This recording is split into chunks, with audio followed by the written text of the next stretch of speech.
আজকের ভিডিওতে মধ্য অক্ষাংশের নাতিশীতোষ্ণ ঘূর্ণবাত সম্পর্কে আলোচনা করব। শুরুতে নাতিশীতোষ্ণ ঘূর্ণবাত বা মধ্য অক্ষাংশের ঘূর্ণবাত কাকে বলে তার সংজ্ঞাটা একটু জেনে নিই। তো উভয় গোলার্ধে 30 ডিগ্রি থেকে 35 ডিগ্রি অক্ষরেখার মধ্যে দুই বিপরীতধর্মী বায়ুপ্রবাহ যথা এই উষ্ণ ও শীতল তাদের প্রবাহ পথের বিপরীত দিকে অর্থাৎ মুখোমুখি প্রবাহিত হওয়ার ফলে যেসব ঘূর্ণবাতের সৃষ্টি হয় সেগুলিকে মধ্য অক্ষাংশের ঘূর্ণবাত বলে। এই ঘূর্ণবাত কোথায় দেখা যায়? উভয় গোলার্ধে 35 ডিগ্রি থেকে 65 ডিগ্রি অক্ষাংশের মধ্যে নাতিশীতোষ্ণ অঞ্চলে এই ঘূর্ণবাত সৃষ্টি হয়ে থাকে। মধ্য অক্ষাংশীয় অঞ্চলে সৃষ্টি হয় বলে এই ঘূর্ণবাতকে মধ্য অক্ষাংশের ঘূর্ণবাত বা মিড ল্যাটিটিউড সাইক্লোন বলা হয়। আর ক্রান্তীয় অঞ্চলের বাইরে সৃষ্টি হয় বলে একে বহিঃক্রান্তীয় ঘূর্ণবাত বা এক্সট্রা ট্রপিক্যাল সাইক্লোনও বলা হয়। অর্থাৎ ঘূর্ণবাত একটাই, তার বিভিন্ন নাম। নাতিশীতোষ্ণ অঞ্চলে তৈরি হয় বলে একে নাতিশীতোষ্ণ ঘূর্ণাবর্ত বা টেম্পারেট সাইক্লোন বলে। মধ্য অক্ষাংশেতে হয় বলে এর আরেকটা নাম মিড ল্যাটিটিউড সাইক্লোন বা মধ্য অক্ষাংশের ঘূর্ণবাত। আর ক্রান্তীয় অঞ্চলের বাইরে সৃষ্টি হয় বলে একে বহিঃক্রান্তীয় ঘূর্ণবাত বা এক্সট্রা ট্রপিক্যাল সাইক্লোন বলা হয়। এবারে আসা যাক এই ম্যাপটাতে। দেখো এখানে এই যে ম্যাপটা রয়েছে, এখানে সারা পৃথিবীতে এই মধ্য অক্ষাংশের যে নাতিশীতোষ্ণ ঘূর্ণবাত হয় তার যে গমন পথ অর্থাৎ তার যে অবস্থান বা কোথায় কোথায় হয় সেইটা দেখো এখানেতে এই নীল কালারের যে অ্যারোগুলো আছে এই অ্যারোর মাধ্যমে দেখানো হয়েছে। এরপরেতে এই ঘূর্ণবাতের যে গুরুত্বপূর্ণ বৈশিষ্ট্যগুলো আছে সেগুলো একটু জেনে নেওয়া যায়। নাম্বার 1, নাতিশীতোষ্ণ অঞ্চলের শীতকালে সাধারণত সমুদ্র এবং স্থলভাগের উভয় স্থানেই সৃষ্টি হয়। এখানে একটা জিনিস আমি একটু বলে রাখি যে এই নাতিশীতোষ্ণ যে ঘূর্ণবাত মূলত স্থলভাগের উপরেতে তৈরি হয়, তবে সমুদ্রের উপরেও এই ধরনের ঘূর্ণাবর্ত তৈরি হয়ে থাকে। 2 নম্বর বৈশিষ্ট্য হলো ঘূর্ণবাতে উষ্ণ ও শীতল এই দুই বিপরীতধর্মী বায়ুপ্রবাহ পরস্পর অভিমুখে প্রবাহিত হওয়ার ফলে উষ্ণ বায়ু ঊর্ধ্বগামী ও শীতল বায়ু নিম্নগামী হয়। 3 নম্বর বৈশিষ্ট্য, উষ্ণ বায়ু ও শীতল বায়ু একটি সীমান্তে মিলিত হয় যা ভূপৃষ্ঠের প্রায় অনুভূমিক থাকে। অর্থাৎ এই সীমান্ত তৈরি হওয়া এই নাতিশীতোষ্ণ ঘূর্ণবাতের একটি অন্যতম গুরুত্বপূর্ণ বৈশিষ্ট্য। 4 নম্বর বৈশিষ্ট্য হলো এই ধরনের ঘূর্ণবাত বিরাট অঞ্চল জুড়ে অবস্থান করে আর ঝড়ের গতিবেগ খুব বেশি হয় না, একটানা কয়েকদিন হালকা বৃষ্টিপাত হয়ে থাকে।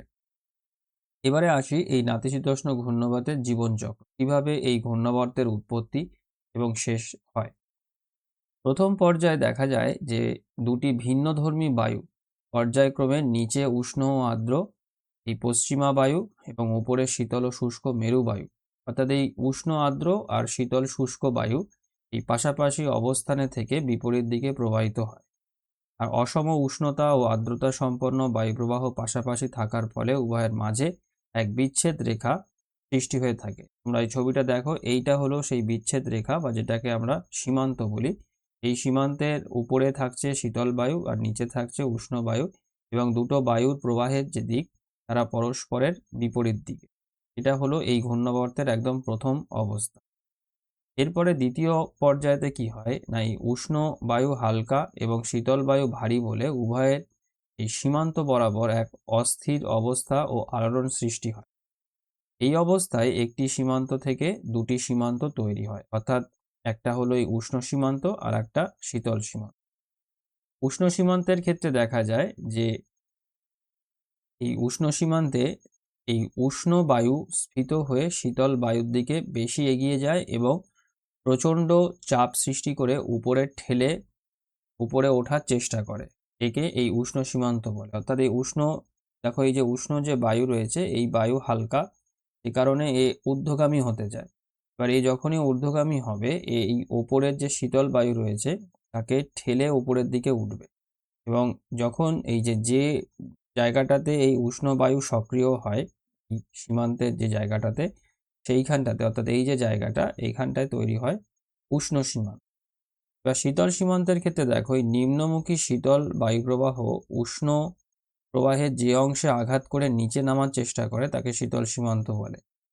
এবার খুব স্বাভাবিকভাবে এই উষ্ণ বায়ু যখন উপরের দিকে উঠছে এই উষ্ণ সীমান্ত বরাবর, তখন এই শীতল বায়ু ভারী হওয়ার জন্য এর নিচের দিকে নামতে থাকে।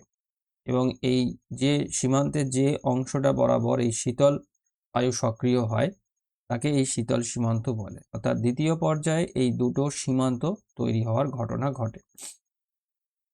এরপরে তৃতীয় পর্যায়ে এই উষ্ণ সীমান্তে উষ্ণ বায়ুপুঞ্জ প্রবল ও প্রকট হয়ে ভীতির আকারে শীতল বায়ুপুঞ্জের মধ্যে প্রবেশের চেষ্টা করে এবং শীতল সীমান্ত বরাবর শীতল বায়ু বেশি সক্রিয় হয়ে উষ্ণ বায়ুকে ঠেলে উপরে উঠে যেতে বাধ্য করে।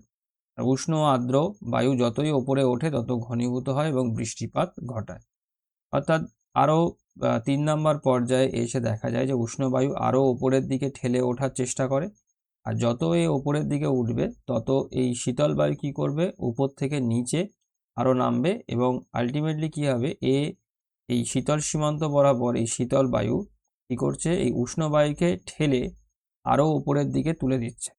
এরপরে চতুর্থ পর্যায়ে যেটা দেখা যায় সেটা হলো এই উভয় সীমান্ত বরাবর ভীষণ আলোড়ন সৃষ্টি হয় এবং উভয় সীমান্তের উচ্চতা ক্রমশ বাড়তে থাকে।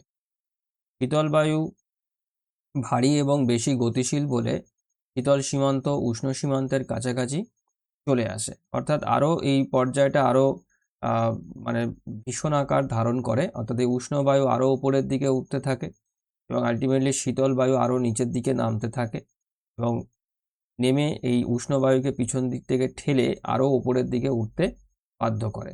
এটা হলো 4 নম্বর পর্যায়। এবং দেখো এইখানটাতে আস্তে আস্তে একটা এই ঘূর্ণাবর্তের মতন একটা বিষয়, একটা পরিস্থিতি তৈরি হচ্ছে এই জায়গাটাতে।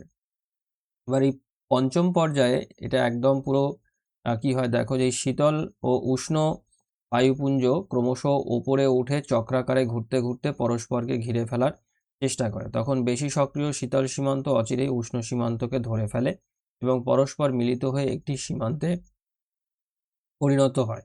এই ধরনের সীমান্তকে অবরুদ্ধ সীমান্ত বা অক্লুডেড ফ্রন্ট বলে। এবার এই অক্লুডেড ফ্রন্ট তৈরি হওয়ার ফলে কি হয় দেখো, যে উষ্ণ বায়ুপুঞ্জের কিছুটা অংশ মূল বায়ুপুঞ্জ থেকে বিচ্ছিন্ন হয়ে যায় এবং শীতল বায়ুপুঞ্জ দ্বারা পরিবেষ্টিত হয়ে ভূপৃষ্ঠ থেকে অনেক উপরে অবস্থান করে। এবার উষ্ণ বায়ুর চাপ কম বলে বিচ্ছিন্ন উষ্ণ বায়ুপুঞ্জটি নিম্নচাপ তথা ঘূর্ণাবর্তের কেন্দ্ররূপে অবস্থান করে।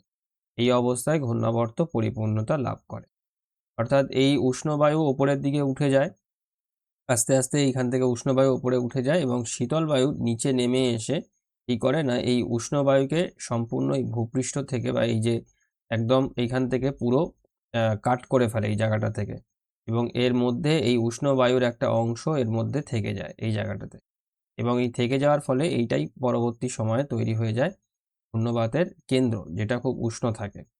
আর এইভাবে এই নাতিশীতোষ্ণ যে ঘূর্ণাবর্তটি আছে এই ঘূর্ণাবর্তটি পরিপূর্ণতা লাভ করে। উষ্ণ বায়ুর দ্বারা এই যে শীতল বায়ুটা সম্পূর্ণ যে পরিবেষ্টিত হয়ে যাওয়ার যে ঘটনাটা, এটাকেই এই অবরুদ্ধ সীমান্ত বা অক্লুডেড ফ্রন্ট বলা হয়।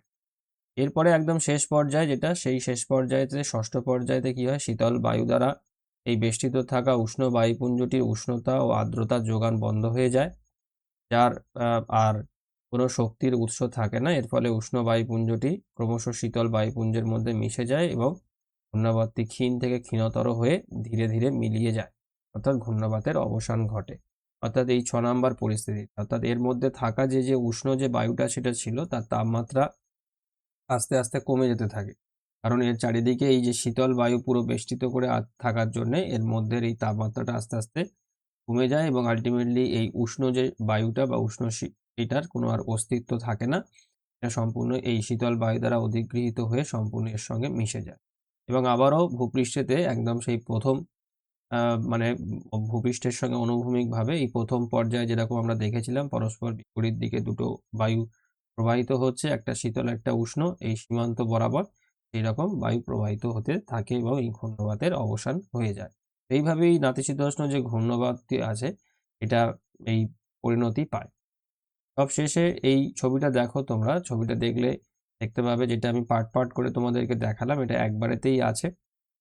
এখানে 6টা পুরো স্টেজ দেওয়া আছে এবং এই 6টা স্টেজকে তোমরা যদি পরপর দেখো তাহলে দেখতে পাবে কিভাবে এই ঘূর্ণবাতটা একদম মানে শুরু থেকে শেষ পর্যন্ত এই পর্যায়ক্রমিকভাবে কিভাবে হয়ে থাকে।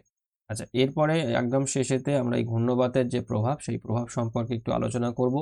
অর্থাৎ এই শক্তিশালী ও বিধ্বংসী হয় না এই ঘূর্ণবাত, এটা নাতিশীতোষ্ণ ঘূর্ণবাতের একটা বৈশিষ্ট্য। ক্রান্তীয় ঘূর্ণবাতের ক্ষেত্রে যেরকম আমরা দেখেছি খুব শক্তিশালী ও বিধ্বংসী হয়, নাতিশীতোষ্ণ ঘূর্ণবাতের ক্ষেত্রে এই শক্তিশালী ও বিধ্বংসী হয় না, কিন্তু না হলেও ঝড়ের গতিবেগ মানে না হওয়ায় এই ঝড়ের গতিবেগও খুব একটা বেশি হয় না, সাধারণত ঘন্টায় এই 100 কিলোমিটারের মধ্যেই থাকে। এবার এটা স্বল্পস্থায়ী এবং মানে ঘূর্ণবাতের কেন্দ্রের চারপাশে একটানা কয়েকদিন হালকা থেকে মাঝারি বৃষ্টিপাত হয়ে থাকে। আজকের ভিডিওটি আমি এখানেতেই শেষ করলাম। সবাই ভালো থেকো। Thank you.